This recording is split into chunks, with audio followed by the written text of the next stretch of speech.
First and foremost, I want to say thank you to my Lord and Savior Jesus Christ. If it wasn't for him, this would not be possible. Low Nose Boxing. Hit the like button, share the video, leave a comment, subscribe. Before we talk about boxing, I want to put you on to something right now. I got the Honorable CMOS. If you've been living under a rock somewhere, CMOS is a superfood. It's been sponsored and backed by Dr. Sebi. It's an amazing superfood that boosts your immune system, heightens your sex drive, increases your focus, improves your mood, treats thyroid, 92 minerals. CMOS has been around for years. I've been selling CMOS since 2000 during the pandemic, and I've been using CMOS since 2017 before it became a fad. So if you need that CMOS, hit me up. Send me a message, send me a DM. Contact me. I'll deliver. I'll ship. If you're in the city, I'll deliver it to you. If you're outside the city of New York, I can ship it to you. So like I said, man, invest in your health. Get that Honorable CMOS. My CMOS is legit. This is real CMOS from St. Lucia. This is not CMOS that's grown inside of a bathtub or a fish tank. My CMOS is sturdy. I use it myself. So anyway, I want to get to the topic at hand. Canelo Alvarez has recently stated that it will require $200 million for him to fight David Benavidez. And a lot of people are saying that Canelo Alvarez is ducking David Benavidez, right? I'm going to give Canelo Alvarez I'm going to give him the benefit of the doubt. Canelo Alvarez, throughout his illustrious career, has fought everybody.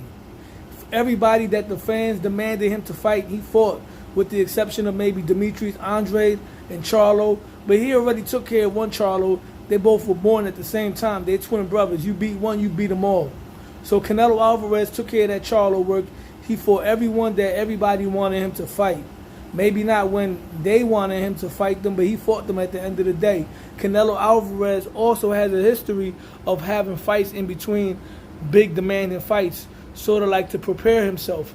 Example, before he took on Daniel Jacobs, he took on Rocky Fielding, who was a tall fighter. Before he took on Triple G, he took on Julio Cesar Chavez Jr., who's a come-forward pressure fighter. So Jaime Munguia is the type of fighter who brings a lot of youth, size, and a work rate. So I'm hoping that Canelo Alvarez is using Jaime Munguia to prepare himself for David Benavidez. And as far as $200 million, Canelo Alvarez is fully aware that the Sheik, Turki al-Sheikh, is out there investing money in big-time boxing. Canelo Alvarez is most likely using that number of $200 million just to start negotiating. Doesn't mean he's going to get $200 million, but that's a number that you start at, you know. It's like when you go into court and the judges offer you time. You're not going to take that time they offer you right away. You're going to use a lawyer to try to talk them down. So with that being said, Canelo Alvarez, I feel he might be trying to get a David Benavidez fight, depending on how everything works out with this fight, and depending on if Turki al-Sheikh is willing to back the play of that fight happening. But what I do want to talk about is the comparisons with Canelo Alvarez with fellow legends, right? I made videos on the past about Canelo Alvarez. Is Canelo Alvarez the greatest Mexican fighter of all time? Absolutely. Is Canelo Alvarez the greatest Latino fighter of all time? Absolutely not. And here is one of the reasons why I can't put Canelo Alvarez ahead of Roberto Duran or on the same level. Canelo Alvarez, even though he's fought everybody that everybody damn near wants him to fight, Canelo Alvarez has yet took on a challenge where people actually feel the guy in front of him is someone that's not just going to beat Canelo Alvarez, but destroy Canelo Alvarez. Even going into the Triple G fight, people were giving Canelo Alvarez a chance, right?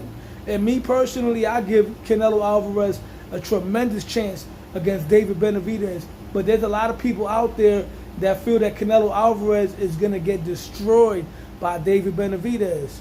See, the difference between Canelo Alvarez and Roberto Duran is Roberto Duran ran to those type of challenges.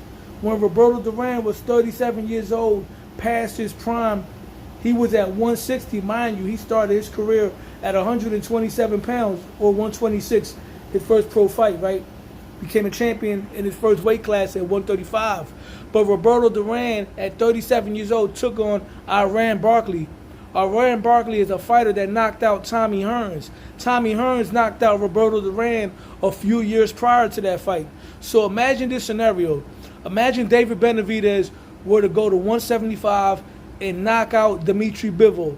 And then him and Canelo Alvarez are signed to fight. Imagine what people will be saying. The naysayers will be like, oh, Canelo got no chance. Benavidez knocked out Bivol, and Bivol beat Canelo. Because that's how people talk. That's how people think it's boxing. It's a triangle theory.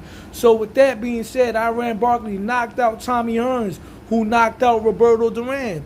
And Roberto Duran passed his prime as the smaller man, moved up to 160 and beat the living crap out of Iran Barkley. It was a great fight, but Roberto Duran clearly beat him, knocked him down.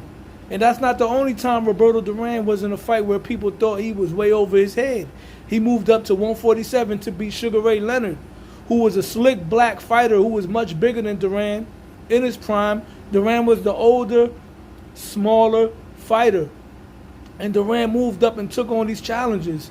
Duran does have more losses under his belt than Canelo Alvarez because he took on more challenges. But at the end of the day, in boxing, the good outweighs the bad.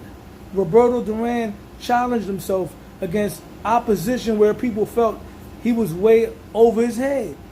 They thought he was going to get stopped by Iran Barkley. People were fearing for his life going into that fight.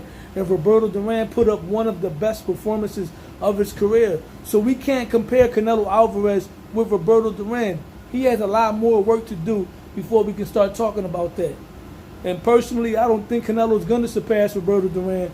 So we're going to put some respect on Roberto Duran's name and not mention him with today's current fighters. People try to mention Gervonta Davis with Roberto Duran. We're not going to do that because Gervonta Davis has to jump up to 147 and beat Terrence Crawford in order to be in a conversation with Roberto Duran. And shout out to Roberto Duran. Shout out to my Lord and Savior Jesus Christ. I've been praying to God for Roberto Duran to get better, and he's gotten better.